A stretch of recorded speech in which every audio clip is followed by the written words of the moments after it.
Meaning of Francis Drake. Francis Drake. Francis Drake. Francis Drake. Francis Drake. Francis Drake was an English sea captain, privateer, and explorer who lived in the 16th century.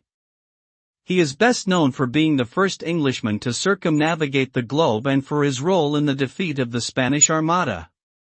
Drake's voyages greatly expanded England's knowledge of the world and paved the way for future exploration and colonization.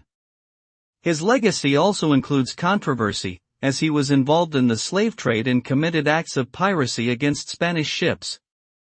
Overall, Francis Drake is a complex figure who played a significant role in shaping English history and maritime culture.